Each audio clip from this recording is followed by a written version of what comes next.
Hi hello అండి అందరికీ. అబ్బో ఎండలు, అమ్మో ఎండలు. ఈ ఎండలు చూస్తే చాలు చల్ల చల్లగా తాగాలని తినాలని అనిపిస్తూ ఉంటుంది కదా.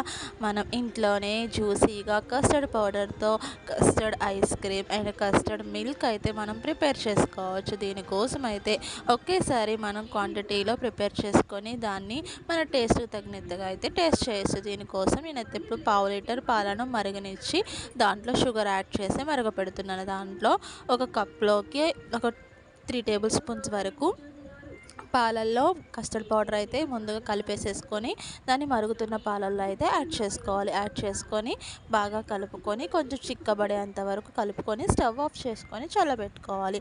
చల్లారిన తర్వాత మనం ఒక మూత గట్టిగా ఉన్న బాక్స్లో కానీ డబ్బాలో కానీ తీసేసుకొని దాన్ని ఫ్రిడ్జ్లో పెట్టుకోవాలి. ఫ్రిడ్జ్లో పెట్టుకున్న తర్వాత 2-3 అవర్స్ తర్వాత అది బాగా చిక్కబడుతుంది. అప్పుడు అలా డైరెక్ట్గా తీసుకోకుండా మళ్ళీ దాన్ని మిక్సీ జార్లోకి వేసుకొని మిక్సీ పట్టుకోవాలి. లేదు బీటర్ ఉంటే బీటర్తో కూడా మిక్స్ చేసుకోవాలి.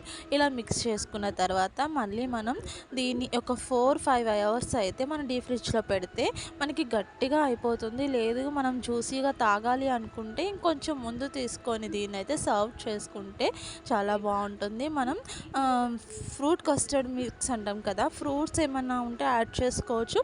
లేదు ఫ్రూట్స్ ఏమీ లేకపోతే మనం డ్రై ఫ్రూట్స్ కూడా యాడ్ చేసుకోవచ్చు. ఇప్పుడైతే నేను జ్యూస్గా టేస్ట్ చేద్దాం అనేసి అయితే ఒక గ్లాస్లోకి అయితే తీసుకుంటున్నాను. చూడండి ఎంత చిక్కగా ఎంత బాగుందో కదా.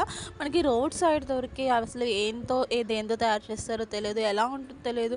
అలాంటి వాటికన్నా మనం ఇంట్లోనే ఇలా ప్రిపేర్ చేసుకుంటే చాలా బాగుంటుంది. ఇప్పుడైతే బాదం పప్పు నేను ఇలా కట్ చేసి యాడ్ చేశాను. ఇప్పుడు టేస్ట్ చేద్దాము ఎలా ఉంది. చల్లగా ఎంత హాయిగా ఉందో నిజంగా చెప్పాలంటే. వెనీలా ఫ్లేవర్, కస్టర్డ్ ఫ్లేవర్ ఎవరైనా కొత్తగా టేస్ట్ చేసే వాళ్ళకైతే కొంచెం ఇబ్బందిగా అనిపించవచ్చు. ఎవరికైనా అలవాటు ఉంటే మాత్రం ఇది బెస్ట్ అనిపించింది నాకైతే టేస్ట్. చల్లగా ఆఫ్టర్నూన్ టైంలో మనం ఇది తీసుకుంటూ ఉంటే మనకి ఎండ ఎఫెక్ట్ కన్నా కొంచెం మంచిగా ఫ్రీగా అనిపిస్తూ ఉంటుంది. నేను మిగిలినది అయితే మళ్ళీ ఫ్రిడ్జ్లో పెట్టేసుకున్నాను. ఇంకా నెక్స్ట్ మనకి ఇదైతే గట్టిగా ఐస్ క్రీమ్లో అయిపోయింది. మనకి ఐస్ క్రీమ్ తీసే పీస్ ఉంటే మనకి ఈజీగా అయిపోతుంది. లేదు అంటే ఇలా టేస్ట్ చేయాలి.